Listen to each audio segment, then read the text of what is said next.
Everywhere I go, people say, "Oh my gosh, where'd you get that shirt? That's a nice shirt." And it's literally a white t-shirt, but it's Quince. Quince.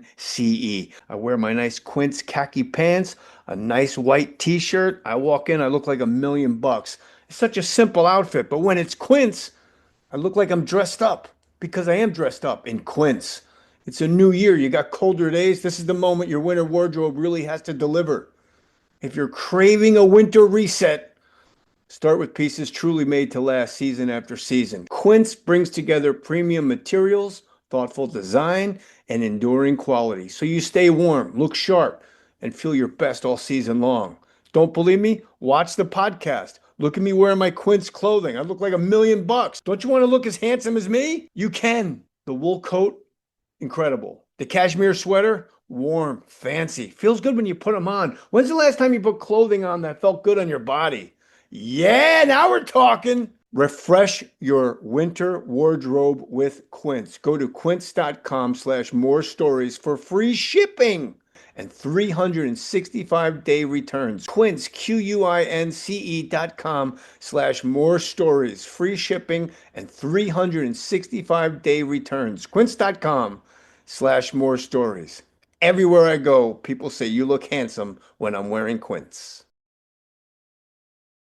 This episode is brought to you by Stouffer's. Here comes three-time juggling champion Natalia Rogers. She's juggling law school, her TA job. Oh, narrowly catches the laundry. What's that fourth ball? Parents unexpectedly showed up at dinner time? Is that too much for Natalia?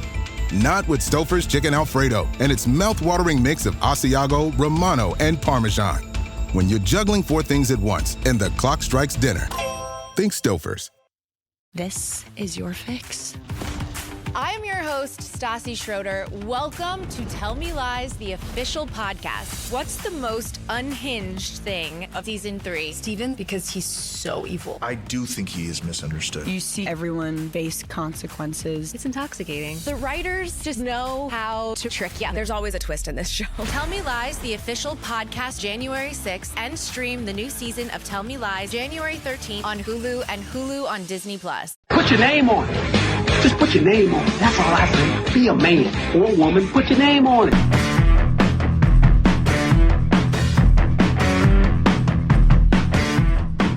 I think that's like a very LA. I don't know if when I was growing up, there was no aftercare in school. Yeah, the aftercare for me was on the damn basketball court or the football field. Or, You play basketball? Yeah, just a little bit. Did you have when you were Football growing a up? little bit, baseball a little bit, all that. I played all that. But now, when I like, was you growing keep up. your kid in a room, like they go the multi-purpose room, Right. and they just have like shoots and ladders and Connect Four, and then you roll up at like 6 o'clock and just like I can't. I would never go home. I would stay there all the time. It'd be great. Did go you have home- that? You go home now, they like this. Oh my God, what is Phones and that? everything, man. Disconnect from reality. Did you have to deal with that as a coach, Ellie? Did you have to deal with that as a coach at all? No, you were right before it, right? No, I had to deal with it a little bit. I had a real fine line when it came to coaching, especially when you got ready for games. You know, cell phones, everything should be off. And I remember one. How many guys game- here check their pockets right when he said Yeah, that? I mean, I every don't want time- Byron mad at when me. we came in the gym, your cell phone should be off. You got a 7:30 game at 6 o'clock. You got to be there. You should. There's no reason to have your cell phone on. And I remember one time we were going through pregame, and we are going through the film and everything. So we had to turn the lights off. And I'm looking at the board, and I'm trying to go through what the guys are going to be doing. This is what they run offensively. This is how we got to guard it. And all of a sudden, I hear. So he didn't have it on ring; he had it on silent. Swaggy P? No, I wasn't in L.A. See, I was in New Orleans, and so, everybody's kind of turned around. And it took me a while to catch it. So I said, "Hey, stop the tape! Stop the tape! Turn the lights on." I said, "Whose phone is that?" Everybody's like, "It wasn't my phone." Everybody just, nobody's going to admit it's their phone because they know it's a fine. First of all. And so it went off. So obviously it was called. I said, okay, I know it came from this area. So I had Chris Paul, right? This is when I was coaching New Orleans. And I said, okay, CP, bring your phone out. Brings his phone out. It's off. I said, all right, turn your phone on. So he turns his phone on. I said, all right, he got Brandon Bass next to him. He got this. I said, call Brandon Bass. Calls him. said, it's your phone. Did you suspect it was Brandon Bass? I did. Yeah. Because he was down there. It's not my phone, coach. I said, How much is that fine? We talking about 20 years ago, something like that. It was like $1,500. Jesus. That's a lot now. Yeah, and I told him it should be double because you lied, and I caught you. It seemed, our basketball guys, like when they hit you guys in the wallet, like when the league gives you a $5,000 fine, even though you're making $10 million, you guys seem like cheapskates. Like it bothers you, right? Listen, it bothers the hell out you. The biggest I got fined, Jay, I was coaching in New Orleans, and we played in Orlando, and the referees sucked. Oh, my God. It was so bad. So, after the game, my biggest pet peeve that game was the discrepancy in free throws. They shot 30-something free throws. We shot like 10. Mm-hmm. And so I said, referees, they fucking suck. They awful. It was a bad game. And this one particular one, I called his name out, and I said, and he must have really sucked. So he must have had a bad night with his wife or something. And so You said that in your presser? I said that in the presser. Yeah. And they hit me with like $25,000 fine. But it seems and like that hurt. It's how much? $25,000. And that hurt. Well, that would hurt. But it's That did hurt. Are you guys kind of cheapskates though? Oh yeah, I'm very I still got that first dollar stuck in my ass somewhere, It's just- that's what all my family members say. They said, "But you cheap as hell." I was like, "Look, man, if I don't need it, I ain't got to get it." I had no concept of money, like doing stand up, and I had a business manager in New York. So like if I do a gig for $30,000, they give me the check, I put it in the mail to that guy, and then he just pays stuff. Pays everybody, yeah. Or he pays the everybody credit cards, yeah. and he pays. So I'm just holding it, and for like I don't know, I never. No, that ain't me. I'm paying everybody, and I got my hand on it. I'm divvying it out.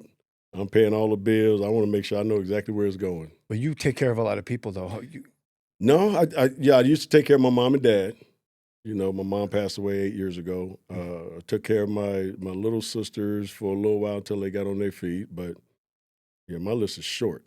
How are you with money, Joe? I'm okay. I had no money for so long that now that I have money, I'm like, oh, I know how to. I'm trying to keep it. I know how to store it. I know how to save it. I don't overspend because I never had money to overspend. I don't even remember Ian Edwards was here and he goes, well, I just write everything off. And he goes, I mean, I hope that's how money works. Yeah.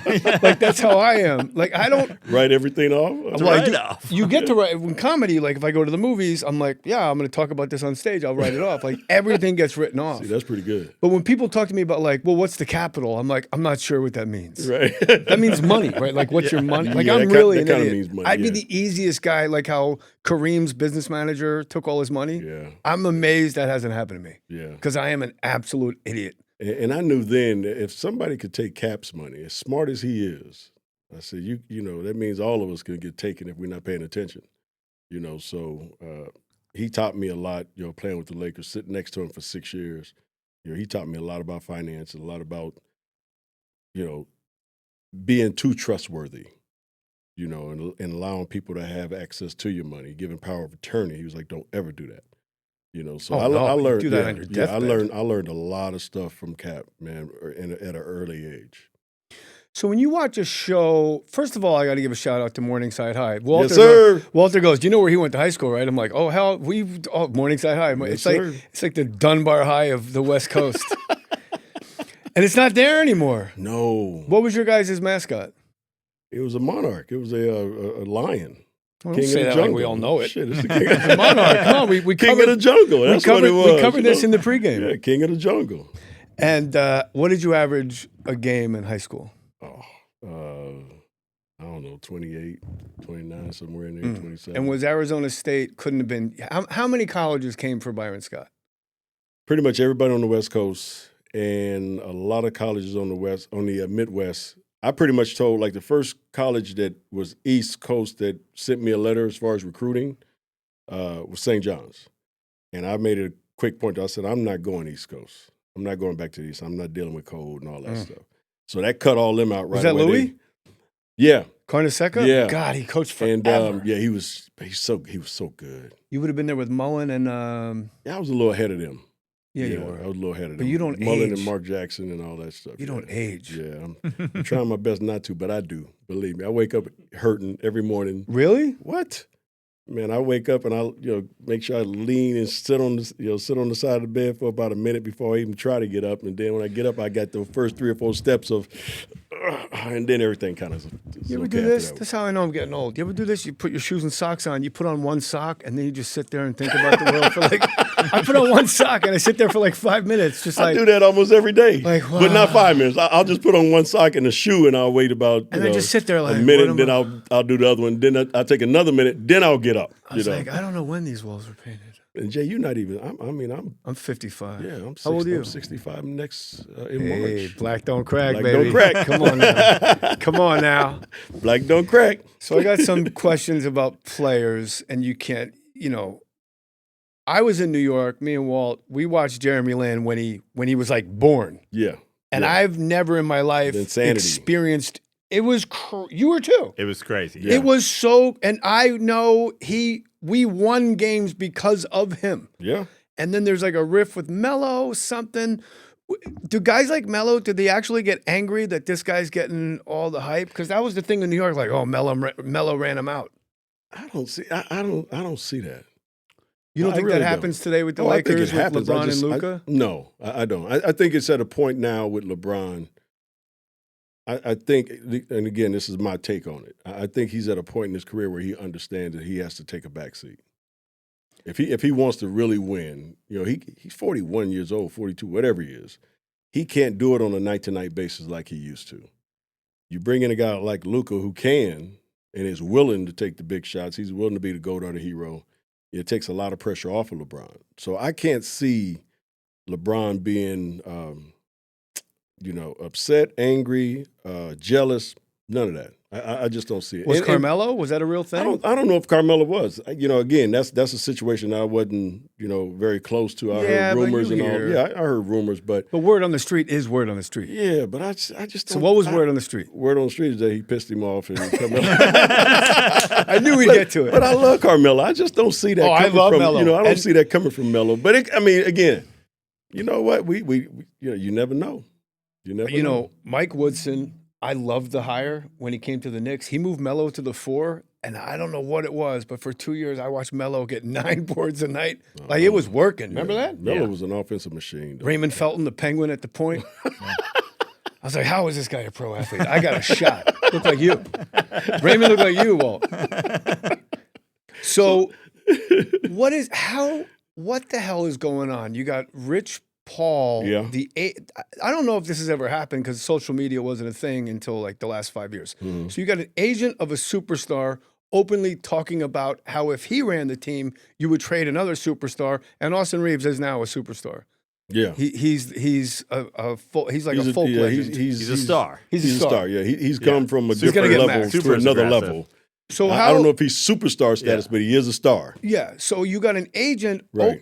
but what you and I probably know that maybe Joe doesn't know is this was said behind closed doors for 4 years, and now he's got a podcast. He's saying it out in the open. Right. How is that something the league has to deal with? Is that because it doesn't help the team at yeah, all? it's something they have to deal with nowadays. Like you said, all this stuff was always behind closed doors back in the day. It never got out because nobody wanted it to, and you wanted to kind of keep everything hush-hush and indoors. Not And Rich. Now, no. Now these guys are doing what they're doing what they want to do. And again, it goes back to, you got the prisoners running the asylum. Do you, as a player, do you take LeBron aside? Do you say like, bro? Depends on what position I'm in. If you talk about if I'm with the position of being in the organization You're as Byron a manager, Scott. You're on Showtime.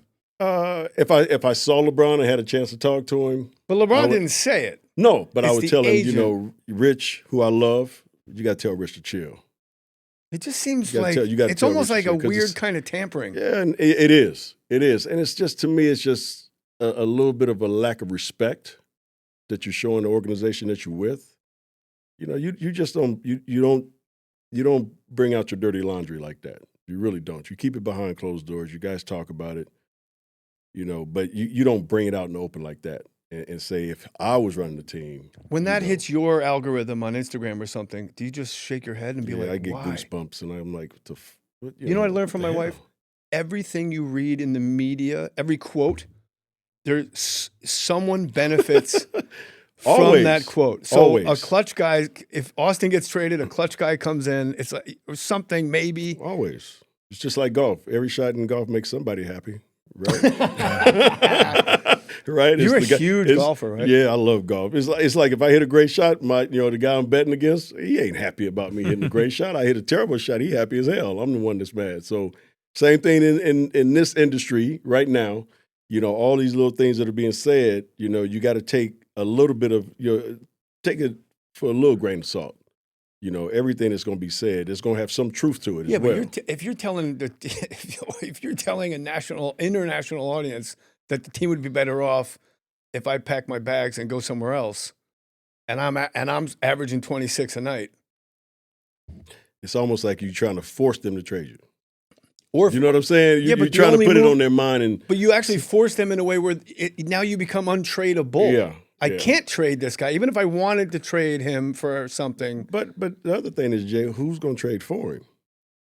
For Austin? Not Austin. What are you, nuts? I'm talking about LeBron. Austin, he's going to definitely get a lot of suitors. There's no doubt about Yeah. that. It's just, can you get back in return something to match the value of what that guy brings to the table? And what people don't understand, casual fans maybe in comments, I realize they have no idea the salaries have to match. Yeah. Right. So you can't be right. like, hey, give me your bag of dog shit and I'll give you this guy. Yeah. It's like it gets very complicated. Like you got a capologist, you got this guy in the second round pick. It's crazy. Yeah. That's why most of the time when you have trades of this magnitude, you need another team involved to make it work. Man. And you need other players involved to make it work. So you're going to always have one or two guys that are really kind of just throw-ins just to make the salary cap match. It's not a guy that you really want, but to make it work. But that's the sometimes guy you're you gotta throwing. sometimes you're throwing great guys. Yeah. Max Christie was perceived as a throw-in. Max Christie's He's a really nice. good player. Really Little good player. Kerry Kittles-ish, Yeah. Ooh. right? Oh, Like, that was just pretty jumps good. out of the That gym. was pretty good right Yeah, there. man. Oh, yeah. Nets, Brooklyn. Yeah. It's always that in New was, Jersey That Nets. was pretty good. So you'll love the story. When Calipari coached the Nets, where you used to coach, Mm-hmm. and I was on the court. Jerry Maguire had come out. It was on DVD, so had a little heat, and they put me on the court. And I'm like, great, take a car service from Manhattan, and I'm sitting there, and somebody comes up to me and goes, Coach Calipari would like to meet you after the game. I'm like, great, this is great. And I love Coach Cal. I'm nuts for Coach Cal. So we go downstairs. We're in the bowels of the Brendan Byrne Arena. It's the biggest shithole on earth. Yeah, And I know. it's I remember. I know you. I was there 5 years. I remember. If they had heating and air conditioning, I'd be stunned. It made the Boston Garden look like the Ritz. And it's like cement, and he's bent over because it's like a curved ceiling in this little office he's in. He's bent over talking to somebody like you're me. Stick my hand out to shake my hand. He goes, all right, I'll talk to you later. Hey, Sherman Douglas is fucking killing us. And he walks away. Really? That was it? Sherman Douglas is fucking killing us. He left. He needed you to know that in I person. was like, Coach Jay Mohr, but yeah, Sherman Douglas is fucking killing us. Calipari is he's a different type of guy. I But think- he's a good people. He's good people. I think history is going to be very kind to Coach Cal. Yeah, he's good people though. Those Kentucky guys, they will love him. die for him. They love him, and he's turned Arkansas back around. Where they are Crazy. very good, basketball team. But when you have about 15 to 20 million in NIL money, it's kind of easy to turn a I was gonna university say, they around. love him because he got them all rich. Yeah. They're all multi-millionaires. 'cause And they it met started John with Calipari. Camby, right? Camby was the one guy that made his whole career. That's what Yeah, Cal at says. UMass. Yeah. Yeah, UMass. Yeah, And he Camby. goes, "You think you're great? Marcus Camby would eat your fucking lunch." He's yell any center he's got. He goes, "You think you're so great? Marcus Camby would fucking kill you." Marcus was pretty damn good too. So let's change gears here. Out of all the Showtime Lakers, Mhm. would you say you have the most beautiful wife? Oh, without a doubt. She is crazy. Your wife is like, I'll be at a Lakers picnic and be like, God, oh, sorry. Without a doubt. You know, that's the you want like your friends to be with the woman. And you're like, God, oh, sorry. Yeah, right. Just catch I've them had walking. not only friends, but just casual people that you walk by sometimes be like, damn, that's his wife. Yeah. I'm like, yeah, dog, that's me. So Don't And mess people- around, dog. How about when people go like, they say this to me all the time, like, well, you really outkicked your coverage. Yeah, I'm yeah, like, yeah, yeah. She got Oh, lucky yeah, too, bro. yeah, exactly. I had Chris Hall tell me that. Who used to play for the Buffalo Bills way back in the day. He was a DB, and he put it on my social media. You know, when the first time he ever saw us together, you know, when we were just boyfriend and girlfriend, and then we got engaged, and then we got married. He said, "Dog, you really outkicked your coverage." And I said, "Yeah, I hear you, but you know, screw you." And she did pretty damn good. Her Yeah, damn she's self. like, Jeannie did good she did too. all right. Yes. You know, what am I? Some We- bum? Yeah, right. We're not You chopped should see liver. his wife. Really? It doesn't make sense. It's like that, Joe. It's like, Yeah, like that. That's right. You're supposed to brag She on did your all right, wife, too. man. Yeah, she did all right too. I See? don't know, dude. That's the clip. Put a picture of Charlotte up. So, what's the single greatest basketball performance you were ever witness to, college or pro? That Or I high ever school, fuck it. witnessed. Man, God, it was so many of them. But I tell you All what, right, give me three. Give me a couple. singer's greatest performance that I witnessed. So George I'm either, Mikan. so wait a minute. So I'm Old either ass. on the court or Or coaching. One of those Ooh. two, right? Oh yeah. I think you meant like a coaching performance that blew your mind. No, I can no, tell you, Carroll no. at Princeton, the back You door. should have seen this timeout called in the third quarter. No, and some of the greatest. He didn't call timeout. He Yeah. let them work it out themselves. God, Jay, that's a great question. I think Joe and I have like three in our heads that we want to. Bring out, I mean, you coached Kobe's last game. yeah, I- that would probably be number one. Really? Yeah. I mean, 20 years in the NBA. We all know it's his last game. He had made that known. 37, 38 years old, with all the injuries and all the things that he has been through. My job, to me, when I took over the Lakers, was to make sure I got him to his last possible game relatively healthy, because nobody's healthy when you get to game 82. You're going to have some type of bumps and bruises, right? So I wanted to make sure I got him in that game relatively healthy so he can go out the way he wanted to go out. And it didn't start off good.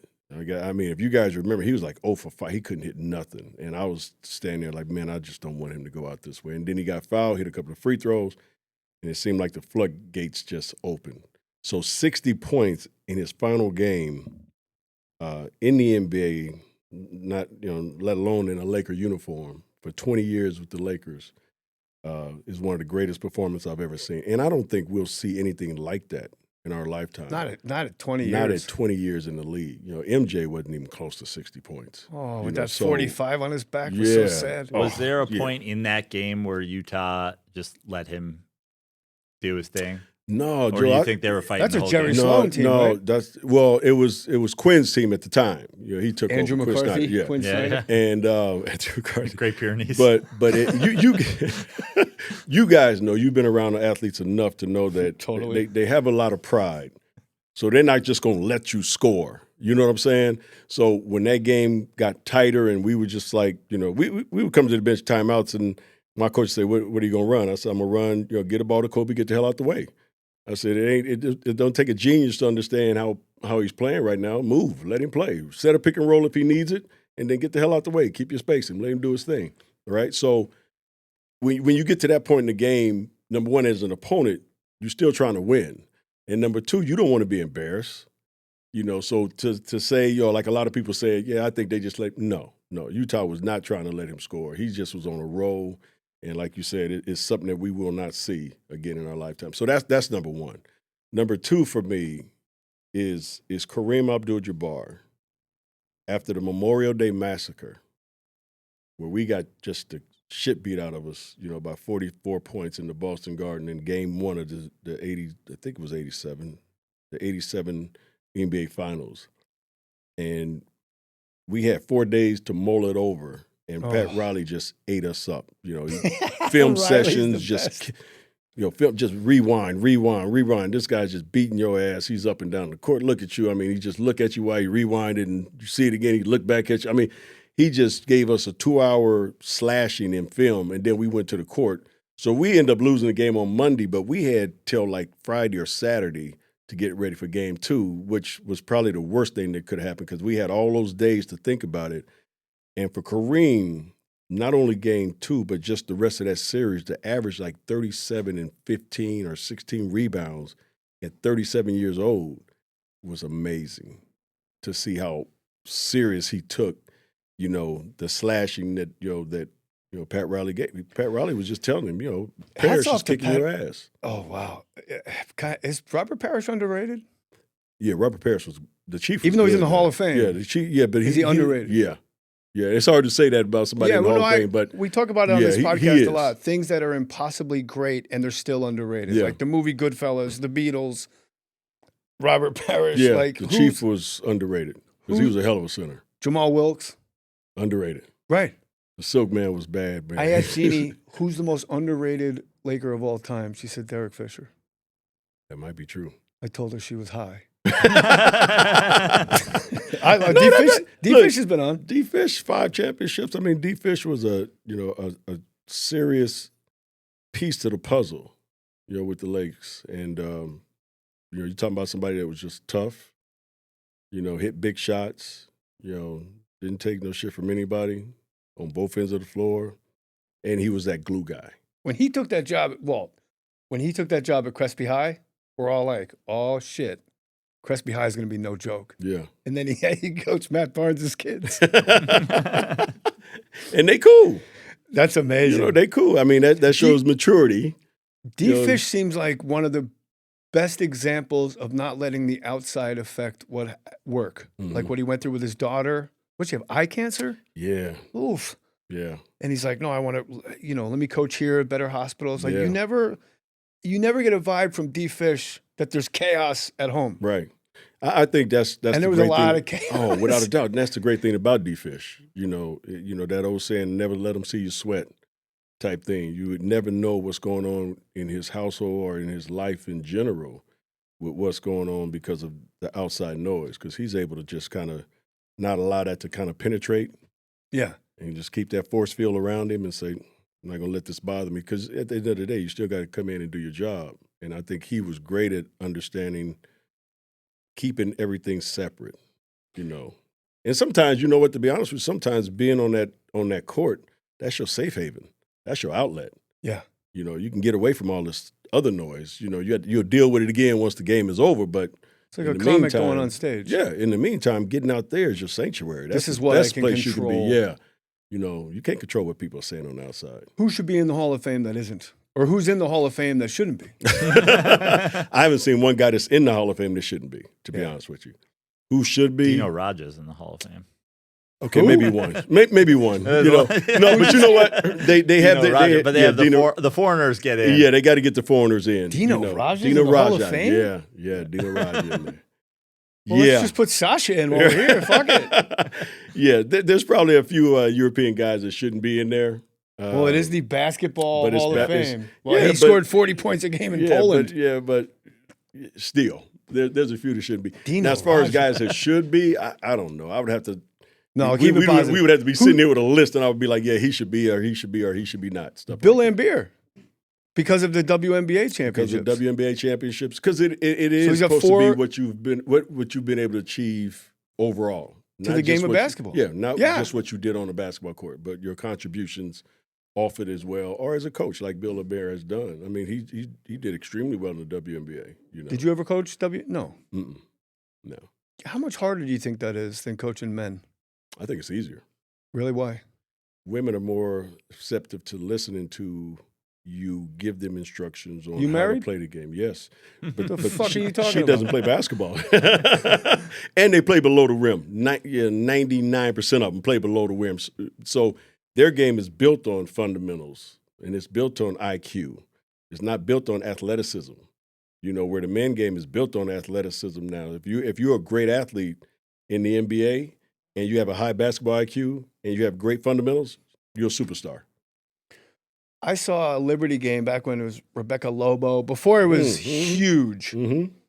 And I got to tell you, watching Teresa Weatherspoon play point guard, I was like, this is like some of the best basketball I've ever watched in my life. She was tough as hell and could defend.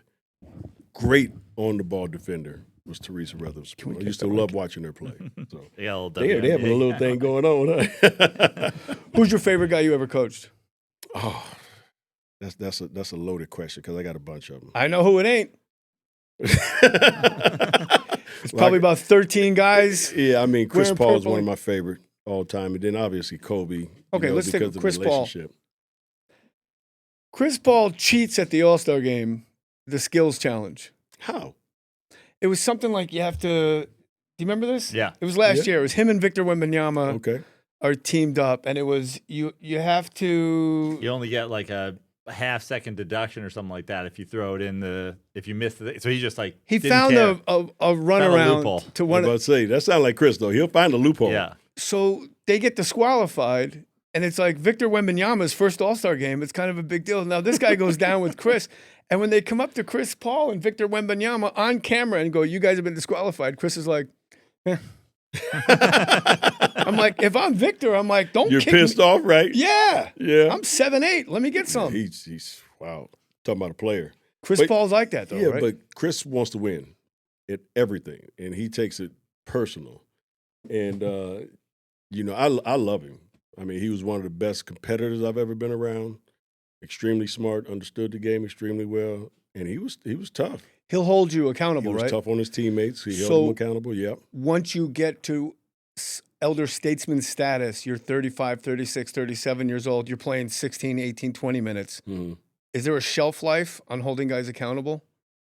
No, you still hold them accountable, no matter what. Do you think did that rub, in your opinion, do you think at certain stops in his career that rubbed guys the wrong way and kind of hastened his exit? Oh, absolutely. So then there is a shelf life to it. well, you just got guys that don't want to deal with it. Mm. They don't want to hear it. They don't want to deal with it. But yeah, that's been his MO ever since he's been in the league. He's always held guys accountable, and he's held himself to a high standard as well. So if you holding me accountable, like Magic would with all of us, we all want to be held accountable. Dog's a big fan. Yeah, It's Chris Paul. Yeah, Chris Paul fan right there. But yeah, you want to be held accountable. As a player, as a coach, as a coach, I'm gonna hold you accountable. So it's even better if I got my lead guy or my best player or the leader of the team Yeah. holding guys accountable as well. Who do you think that is for the Lakers now? Well, it's still got to be LeBron. Yeah? Still got to be.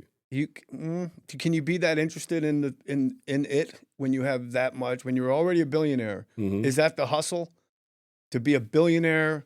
He just took up golf. Yeah. He's producing TV, and it is that the hustle to keep that fire, that particular kind of fire? I would hope so. Have you ever had a Derek Coleman type guy to just write you a blank check? No. You know that story? No. No, I heard that was Chuck- funny. They got to wear suits on the bus, and he kept coming in tracksuits, and Chuck Daly kept finding him, and he just comes on you know the story, right? Yeah. Oh, He yeah. just comes on the bus one day with a blank check signed. He gives it to Chuck Daly. He said, just settle it up at the end of the year. Yeah. You never had a guy like that? No. How would you handle that? That's a good You question. got to laugh a little, Yeah, right? I mean, it's a good question. I think I would have took the check. Use it to pay your fines. Oh, two I would have took Byrons. the check and been like, all right, this is what it's going to be fine for the rest of the season. I'm going to throw a little bit of something in there for me for the aggravation of having to deal with your ass. But yeah, I think, I mean, you got to give Derek some credit. It's like, look, this is how I am. I'm going to wear this. Like I said, I've never had that type of experience with a player before. And I think one of the main reasons is because, I do demand the respect, when I come in as a coach. And the guys respect the fact that this guy's won. Yeah, not all of them, Byron. Yeah, you know what I'm saying? So Hold on. he's been there, he's done that. You coached a very particular group of guys that seem to not give a rat's ass Yeah, I did that have you a were a group. champion. I did have a group like that. I asked you on your podcast, how much did those knuckleheads take off your life? I didn't even have to tell you which group of knuckleheads. Yeah, it was a few years. It was some years. So they didn't go like, well, he won, we should listen to him. No, he's He's a Laker legend. They didn't they care. went after a couple of years, and then they were kind of like, screw him, sort of speak. Oh, so they listened in the beginning. Yeah. Who But was the first guy you felt like you won over in that group of knuckleheads? And I'm calling them knuckleheads, not Byron. The first guy? Oh, man. Probably Kenya Martin, Who was the most resistant? Jason Kidd. Really? Wow. Yeah. Why? What? That shocks me and Joe, Yeah. obviously. No, Yeah. it is what it is. I mean, he was the type of guy that just felt, and again, my opinion, that he really thought that he knew more than I did from a basketball standpoint, right? And like I said, after a year or so, he kind of just started going left, to the point where we had some heated, discussions and things of this nature. And Rod Thorne said, "Well, I can't trade him, so I got to fire you." Basically, kind of how it went down, So You had it is Hubert what it Davis was. on that team? No, Hubert Davis. You were his coach in No, New Jersey. I never had Hubert. No? Hubert was. He was just He was in New York, right? Yeah. Yeah, he was in No, New but York. then he was with Lawrence Frank took over for. Then he took over for me. Yeah. Right. Which Yeah. is one of the original. said he was on so it. he guys must have had who it can then, but He yeah, had I Kerry didn't. Kittles. Yeah, I had Kerry. I had Kerry Kittles. Yeah, he had Kittles and Kidd and Yep, Richard Kenyon Jefferson, Kenyon Martin, Van Horn. Van Horn, and That's then we kind of a traded Van Horn to Philly. Right. Bro, that's Had kind of a Jason squad. Collins. Oh, we had a really good team. You had Kenyon Martin, who was he could get rough. He was our power forward. He was our enforcer. You have Scalabrini Kendall on that Gill. I team? had Brian Scalabrini. Kendall Yeah. Gill. Kendall Gill. I had my first year coaching there. That was a squad, dude. Yeah. So Kendall left, or we didn't re-sign I would think you do a Kendall. lot better with that much talent on the roster. We got to the finals, Yeah. Jay. What the hell? We should have won. Yeah, we should have won if we would have played anybody but Shaq and Kobe. I wanted to ask you, when you go into a series like that, you're playing Shaquille O'Neal at the height of his powers, a young Kobe Bryant. What part of you is like, we can win this? And what part of you is like, I just want to put up a good fight? There was no part of me that said we could win this. To be honest Really? with you. I knew. But you got to convey to the team, like, guys, we can totally win this. I mean, I went in the locker room like we could beat these guys, and I'm pretty sure I was very convincing. But I would go back out the locker room going, man, we ain't got a damn chance. And then the first game, I knew it right then. I told my coaches, I said, guys, when we walk out on the court, because we're playing the staple, right? I said, we'll see if we have any chance at this game. And we walked out to the court, and they were like, what do you mean? I said, I'll let you know later, right? So we walk out to the court, and I always walk out with 2 minutes, 3 minutes before the buzzer goes off. And I walked out probably about 4 minutes because I wanted to be on the side because I knew I was going to see Jack. I was going to see a lot of people that I know. I'm back home, right? And I walked out in the court, and I looked at every one of my players because they were just kind of shooting around. And they were shooting, but they were like this. I said, we fucked. They were in awe of being there. Famously, that happened to the Padres when they went to Yankee Stadium. They got swept. Tony Gwynn. They took the subway up. It was like little kids on a field trip from school. It didn't take much. I saw that, and my coaches came out, and before the buzzer went out, I said, guys, we screwed. What are you talking about? I said, it's deer in the headlight. I said, this moment is way too big for us right now. First time we ever been here. God, that was a squad. I had like memory. We were with Milton. Milton was like, Kerry Kittles. Kendall Gill used to kill the Nets. We were down by 27 points in the first quarter with like first 8 minute. minutes. Yeah, like 8 minutes left in the fourth quarter. We were down 20-something. And I was like, I told you, this is over. And just like everybody else in the league, you had no answer for Shaq. You had no answer for Shaq. When he wanted to play, there's nothing. But you just said something fascinating. That's always fascinated me. When he wanted to play, if you put Kobe's brain into Shaquille O'Neal, we would be talking about. But it almost like it doesn't happen because why would Kobe doesn't need to have that brain unless he's 6'5" and undersized and fighting for his life. 6'7". Yeah. But 6'7". Shaq spent his whole life dominating. Big. Listen, I like you said, I said when he wanted to play, and when he wanted to play, he dominated. I've never seen anything like it. Dominated. I was And second row. if he had Kobe's work ethic and his mindset, we'd be sitting here talking about Shaq might be the greatest to ever play this game. Might be. He's like, don't you think when you go greatest of all time, you got to take centers off the table? Like you can't even. I don't think so. You're 7. You can hold the net flat foot. Like that's not fair. I still consider Kareem the greatest of all time. Really? Yeah. I do. I think him and MJ are right there, and it goes by. Where's LeBron in there? 4th, 5th, 6th, somewhere in there. Give me the rest. Well, Kareem, Yeah. MJ, Kobe, Magic, Larry, and then maybe LeBron. You know, I asked you on your podcast, and I tell my It's a listeners. wild Lakers answer right there. Yeah. You know, I mean, it's tough to argue. well, LeBron has more points than Larry Bird and Magic Johnson Yeah. combined Yeah. together. Yeah, I think both of those. Well, Why don't you not Larry. shut I was up? about to say not. I was going to say both of those have more rings, but Larry doesn't. How about Larry? What is it? Bird? Is that his last name? Mm-hmm. How about, sorry, I had a stroke. A little too much Imodium or something. Larry Bird averaged more rebounds a game than Karl Malone. Larry Karl Bird, Malone man, to me listen, was an unstoppable. Like it just there's 30. Now let's work on stopping somebody else.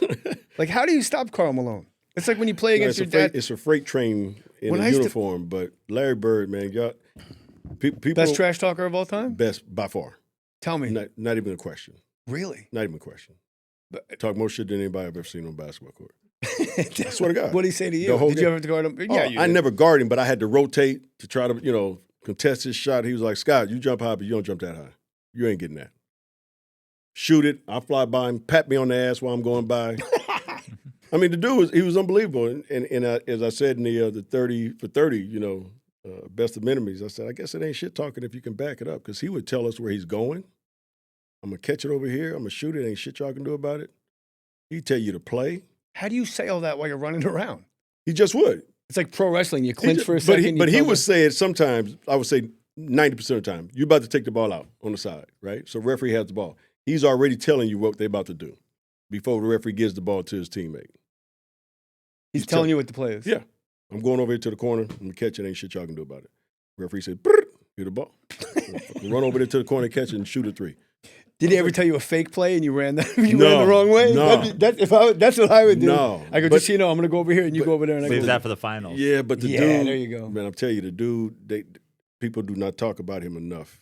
What are you talking? That's Exactly. all anybody talks about. No, they don't talk about how good Larry Legend was. When you start mentioning top 10. Where are you talking about? Man, Jay, I'm telling you, when you start talking to these guys, this millennium of guys, NBA young boy these guys. young boys who talking about LeBron's the greatest all time. Man, you even mention Larry, most of them go, who's that? I mean, but I'm telling you, this dude was so good, it was unbelievable. AI is incredible. It can teach you how to fry an egg and even write a poem, pirate style. Yarr! But it knows nothing about your work. Slackbot is different. It doesn't just know the facts. It knows your schedule. It can turn a brainstorm into a brief. And it doesn't need to be taught. Because Slackbot isn't just another AI. It's AI that knows your work as well as you do. Visit slack.com/meet Slackbot to learn more. I had that dream again. My small business needs to hire, but I don't use LinkedIn and I hire wrong. So our orders get all backed up. We're drowning in paperwork, then actually drowning, careless fighting off sharks with a stapler, and pirates are pillaging the office copier, and then I wake up. Don't let hiring nightmares ruin your dreams. LinkedIn Jobs' new AI assistant goes beyond the resume, using unique insights to deliver a smarter shortlist. Post your job for free at linkedin.com/quality. Start hiring today with LinkedIn. Año nuevo, los mismos Extra Value Meals en McDonald's. Ahora te puedes llevar 2 snack wraps y papitas y una bebida mediana por solo $8. Solo por tiempo limitado. Precios y participación pueden variar. Los precios pueden ser más altos en Hawaii, Alaska y California y con entrega. Byron, me and Walt did this show on ESPN, Mohr Stories. It was like a Tonight Show, but just sports, like monologue, guest. And they gave us money to go do remotes. So we went to black barbershops, and I would go in, get a haircut, and I would just ask them questions. So I wanted to get, basically the whole premise of the joke is I want black guys to admit that Larry Bird's better than a black guy. But I had to pick a black guy where there's like, man. So if I say Jordan, they're going to say Jordan. So I Right. go, who's better, Larry Bird the name I came up with was Clyde Drexler. 18 out of 18 guys, Larry Bird, like this. Yeah. And so there's this old guy sweeping up. He had to be 80 years old, like a guy who looks like his name is Pops. He's sweeping up. I go, who do you think's better? He goes, Larry Bird. I go, better than Clyde Drexler? And he goes, absolutely. I go, Clyde the Glide? He goes, he only glided about 4 or 5 times. Remember that guy? Was it Momar's? And what was the other place? That's pretty good. What was the other place, Walt? Momar's by a cat in the cut. In the cut. In the cut. That's funny. When you see another black guy in the mall, do you go like this to him? No, because you know what, Jay, it's funny. I'm at the point now in my life that, like, I was at the gym this morning, and the guy comes up to me and puts his hands out. Byron Scott, what's up? I said, what's up, my brother? I call everybody my brother, man. You know, I mean, because that's just how I feel. Well, you're like Rudy Tomjanovich. You call just everybody like champ, so you don't have to memorize their I don't say names. champ. I just say, what's up, my brother? Who coached you the best Pat Riley. in your life? Yeah, Pat Riley. Coached me the best, coached me the hardest. It seems almost impossible where he came. Like it was almost a humiliating beginning to a coaching career. Like you and Jerry West are going to coach together, and Jerry West goes, "I'm not fucking coaching with him." It's like, okay, you're the coach, right? But then how did you guys listen to him? What was it about Pat in those first couple of meetings that you got on board? Did somebody rally you guys around Pat, or did Pat command that? You know what? I can't answer his first couple of meetings because when I got there, he was already in his third or fourth year of coaching. You know what I mean? So he had Magic as a rookie, when they end up winning the championship in Philly. So I come 4 years later. So he had already, by that time, established himself as a head coach in the NBA. But you never talked to Magic about that? Like, how did this guy go from the announcer? No, and as an announcer... Never talked to him about it. Because, for me, obviously, coming in as a rookie, I'm just there to try to fit in and, try to help win. And it took me probably half the year to realize that this man is a hell of a coach and knows what he's doing. And he has the respect of Magic and Kareem. And that's all as a rookie I needed to see, Teams like Dallas, they go, oh, they got so lucky with Cooper Flagg, and the Spurs, like, holy shit, they got Wembanyama.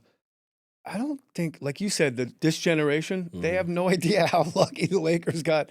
Like Magic right after James Worthy is like, that's ridiculously crazy. And they weren't a garbage team.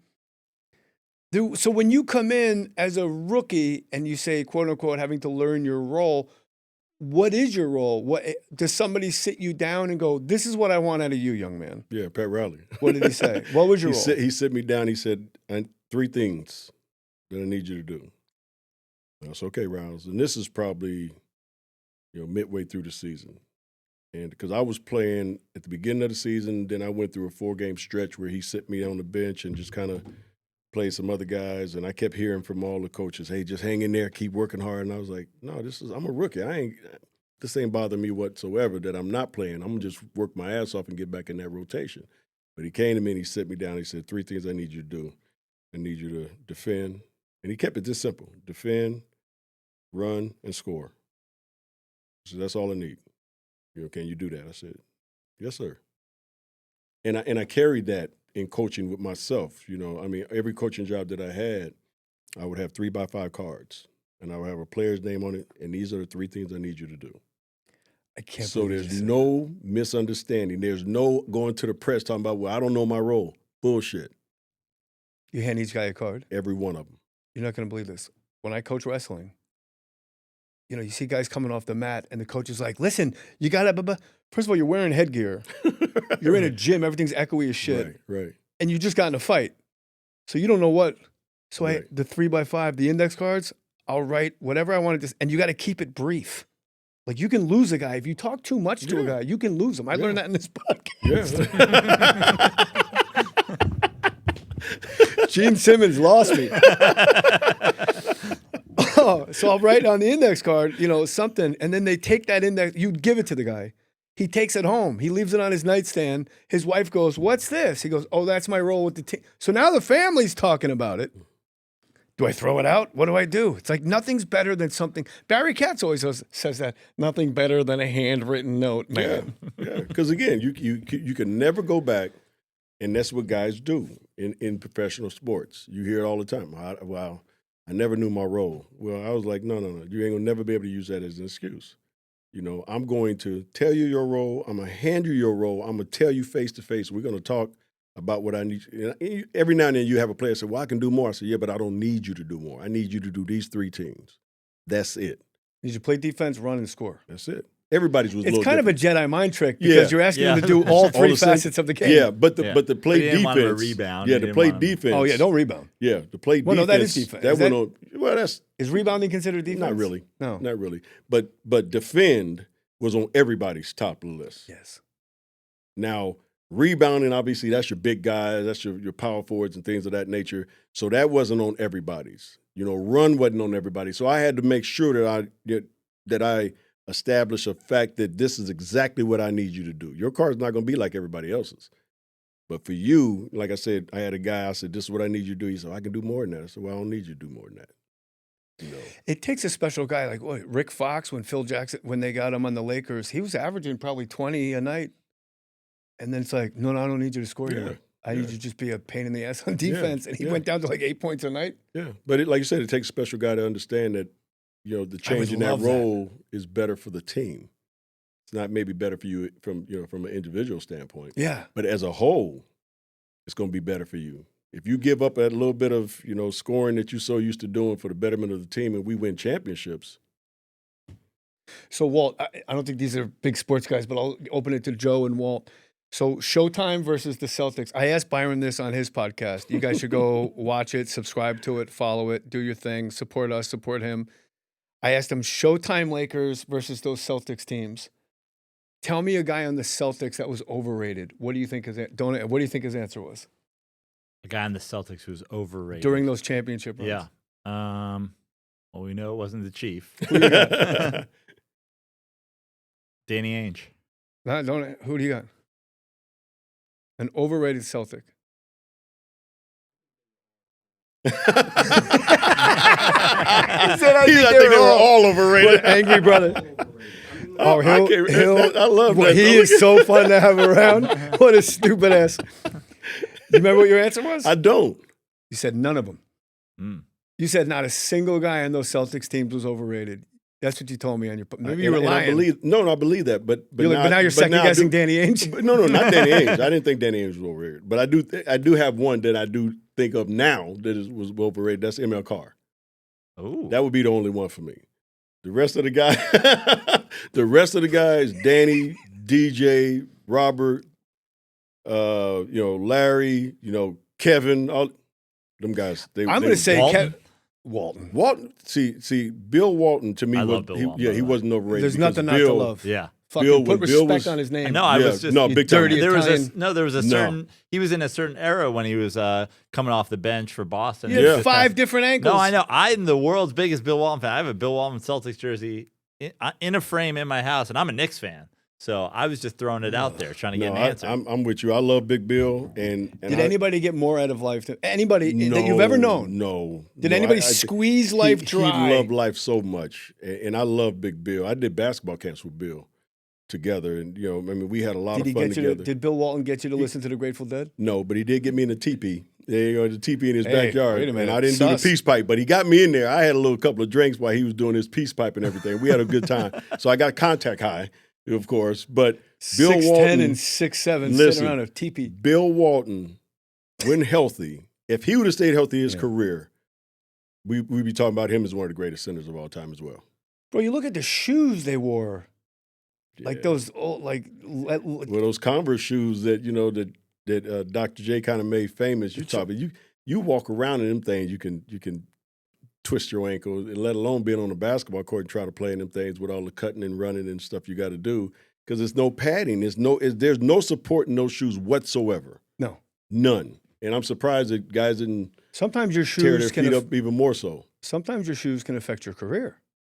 Well, it did Bill. Along with his back, but recently, who we have recently? Oh, who we have Big recently? Baller brand, Lonzo Ball and those Big Baller brand shoes. Those shoes wasn't. I guess those shoes wasn't very good. It looked like a game of op. You don't think? Did nobody talk about that? No, I believe that. Yeah, shoes can affect your career. Absolutely. There's a theory out now. Hold on, real quick. Anybody else in the league ever worn Big Baller brand? No. This guy's 28? Might be, somewhere in there, yeah. You don't wear them anymore. Yeah. What's your theory, Joe? For a long time, everybody, after the Converse, everybody was wearing the big high tops. Mm-hmm. And then Kobe Bryant all of a sudden was wearing mid shoes. 3/4 or whatever you want to call it. And now a lot of people will wear that, but there's a lot more Achilles injuries. Do you think now that's they're low tops, related? straight up. Well, I don't know. Look, Kareem played in low tops for 20 years. Sprung his ankle, 2-3 times in his lifetime? I think a lot of it has to do with you as a person and how you get yourself compared, prepared for the season. What's your work ethic? What's your regimen? What do you eat? How do you take care of yourself? I think the shoes have something to do with it, but this man defied all logic. When you wore low tops for 20 years in the NBA, and when he went out, he was the leading scorer in the history of the game. So I don't think having high tops or 3/4 or low quarter, I don't think it really matters. I think it just depends on the person. Do you think getting your all points scored record broken, did that bother Kareem? I don't know. Does it bother him? Who broke it instead of? Yeah, like if how it was Kobe, would he feel differently from LeBron? Would he feel differently if it was Dirk? Like is it like, oh, I don't want this guy to break my record? It would bother me. Yeah, Not LeBron, but just a guy breaking like a record of mine. I'd be like, that guy. Being around the captain, I don't think he give a damn about LeBron or anybody else breaking it. Did he ever introduce you to? Did you hang out with? Holy shit, UCLA! I'm having a stroke, Coach. John Wooden. John Wooden. Holy smokes, JJ. No, I didn't get the pleasure or the privilege of being able to hang out with the Wizard of Westwood, but Those I wanted two- to play for him. When I was in high You school, could have. No, You had an offer from everybody on the West Coast. You said he retired Oh. going into my senior year because I was going to UCLA. Wow. I was already my junior year in high school. I was already like, I'm going to UCLA. I don't care about nothing else. Who took over for John Wooden? I think it was Cunningham. Steve Lavin. No, it wasn't Lavin. Lavin was later, but I think it was Cunningham. But Why you holding in your laps? But the crazy thing is, so going into my senior year, he was going to retire at the end of that year. They ended up winning another national title, and when he retired, I said, okay, the floodgates are back open. I'm gonna look at all these other schools. When I picked Arizona State, a week later they hired Larry Brown, and I was a huge Larry Brown fan. So I wanted to play for Larry Brown, and they came to my school, talked to me and everything, and I had a heart to tell them right then that I had already chosen Arizona State. I just kept it, You can't change your mind? No, I had already told them. Were you there with Barry Bonds? Yeah. Really? Yeah. Did you guys hang out? No, not really. He seems pretty aloof. He is, but Barry's good people. That's Yeah? my dude. Yeah, I'm that's good to my hear dude. Yeah, that's my dude. Which championship? They say, oh, they're all great, but probably one's better than the others, right? I would say 88. Yeah, 'Cause why? It's back to back. It hadn't been done in almost 20 years at that time. So for us to be able to do it that year and also fulfill the prophecy of our great coach who went on stage and said, I guarantee you next year we're going to do it again. And we were able to do it again, But again, Riles was so calculated because, every year that we did win it, the next year we came back and we played well, but we didn't win another one. So he knew that this group of guys needed that challenge. We needed him to say something like that because as soon as he said it, man, we were all like, all right, let's get back to working out. But him trademarking three-peat didn't get you guys going? No. It was funny in Hawaii because we were talking about, what should we come up with? Because he always had a theme. It was, no rebounds, no rings. It was Yeah, I always remember something. I was in New Jersey and I remember that. He always had a theme. So I know we were in Hawaii going to training camp, and he's like, I'm trying to figure this out. How are we going to? And I said, it's just three-peat, something like that. He's like, you came up with it? Yeah. And 2 days later, he had shirts that had three-peat on there. Now, I said three-repeat. So he had the shirt that had three-peat, and that was our kind of our You ever asking for symbol. a check? You're a cheapskate. No, I ain't asking. No, I'm good. Really? Yeah. You thought of it. Yeah, but still. But he was smart enough to, go ahead and get it, branded and everything else and licensed. And, he understood. He was like, I'm going to go get this right now, taken care of. And he did. And when we saw the shirts, we was like, oh, that's cool. Yeah, three-peat. Let's go ahead and try to win this thing. I said it on the podium after we won the second one, and I was telling everybody in the crowd, three-repeat. And everybody started doing it. And then we got to Hawaii, and he was like, yeah, I kind of like that. Do you think people don't realize the greatness of Dr. Buss? Do you think he's underrated? I think he's still, to me, the greatest owner ever. Yeah. I think What made him the greatest? I think he's really underrated. What makes Dr. Buss the greatest owner ever? I think because he was a visionary. He understood how to allow people to do their jobs. Unlike a lot of owners nowadays, he hires certain people to do their job and he leaves them alone. And he says, do your job, and he gives you that confidence to go about your business and do your job. But I think, he brought in cheerleaders. He had a vision for sports to be entertaining. The lottery. Yeah, the lottery, prime ticket.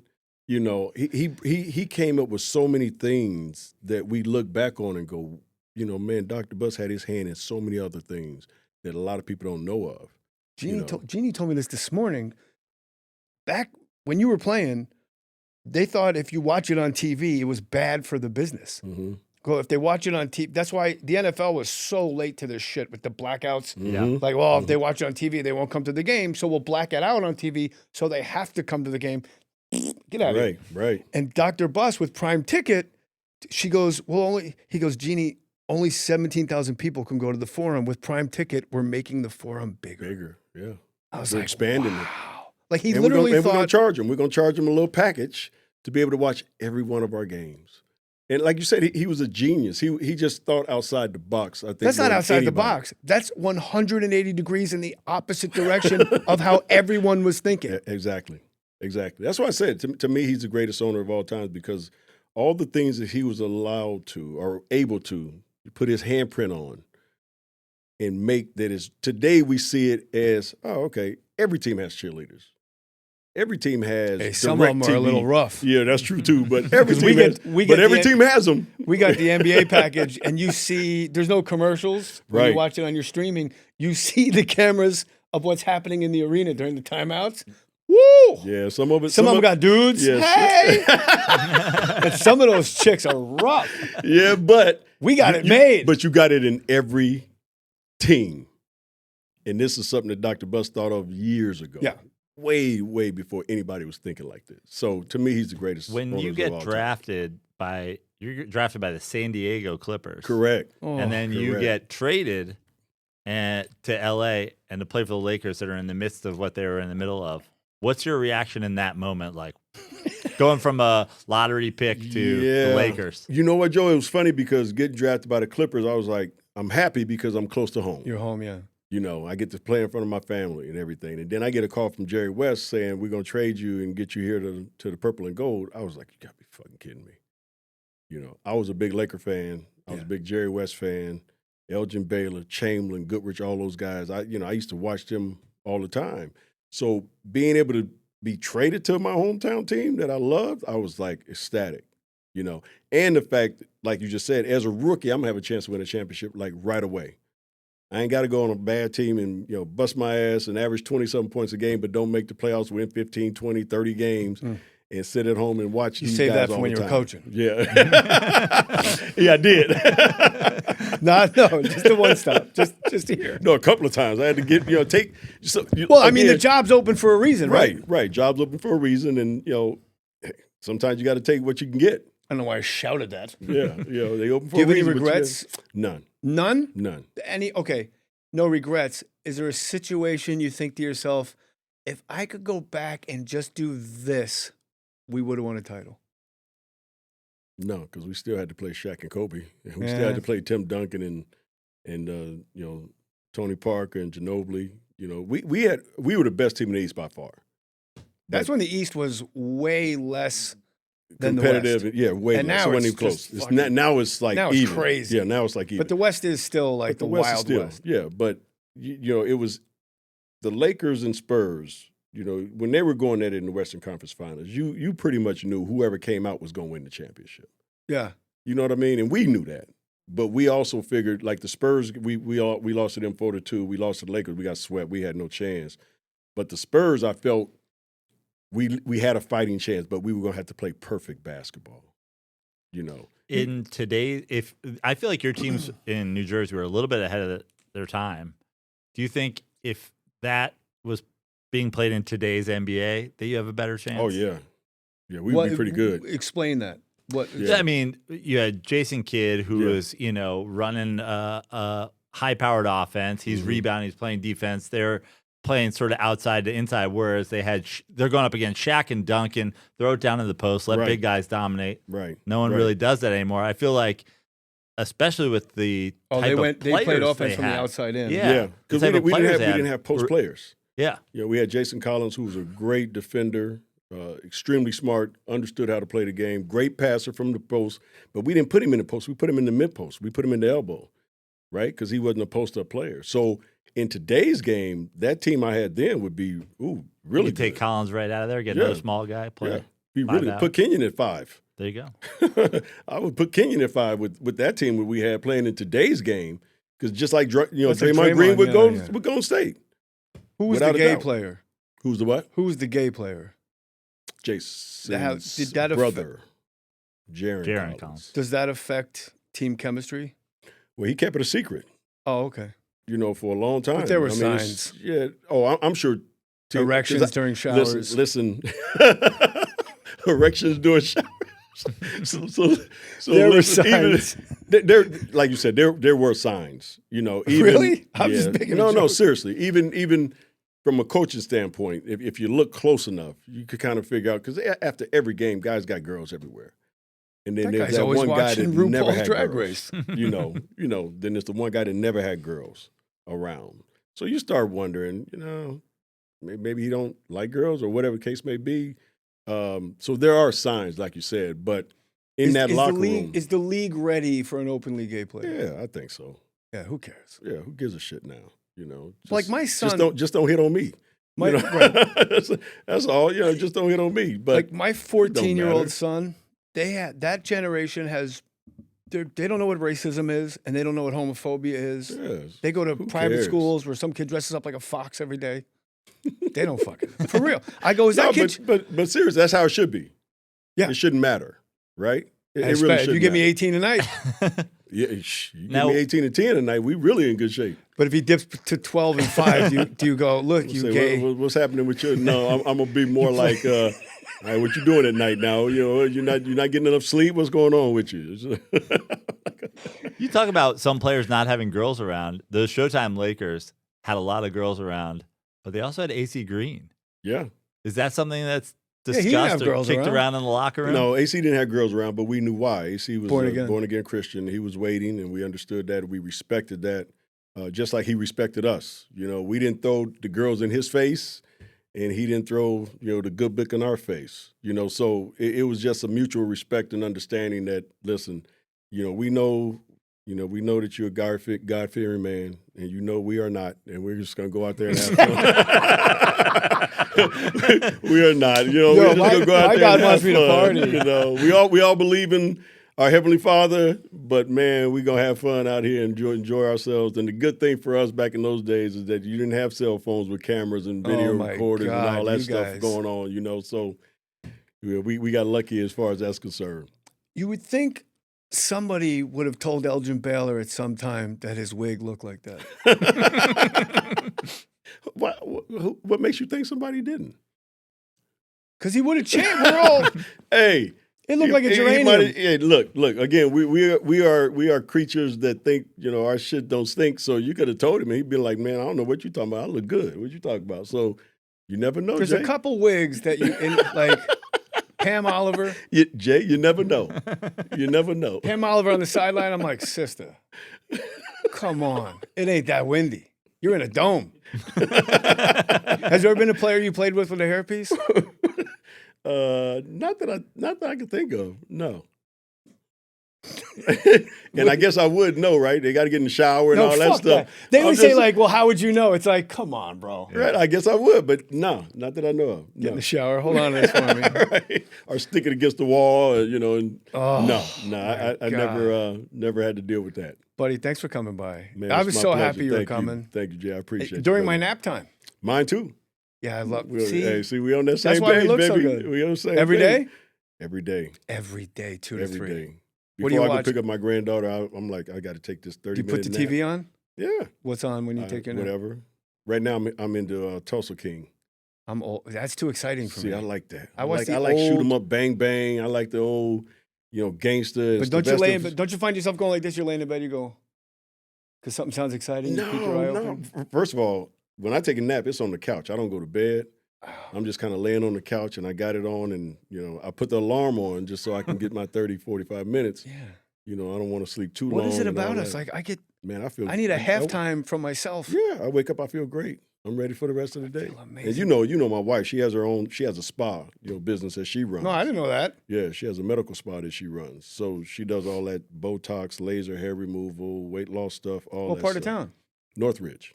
Oh, I ain't going to Northridge for Botox. So I'm due for a little Botox. You ever get Botox? No. Why not? No, bro. You don't have any wrinkles. Don't you ever get concerned? No, none. You never went like this in your life? She be doing. I do that. She said, "Ooh, I could get. Let me just shoot you right here and right." I said, "Babe, this shit just gonna crack when it gets ready to crack because I'm not shooting myself up and doing You all look that like stuff." $1 million, buddy. Thank you, Jay. Appreciate Good time. you, brother. Easy peasy. Yes, sir. Byron Scott, listen to his podcast. Thank yes, you, sir. partner. Appreciate you, Joe. Thank you, bro. Thank you. Jay Mohr's my uncle.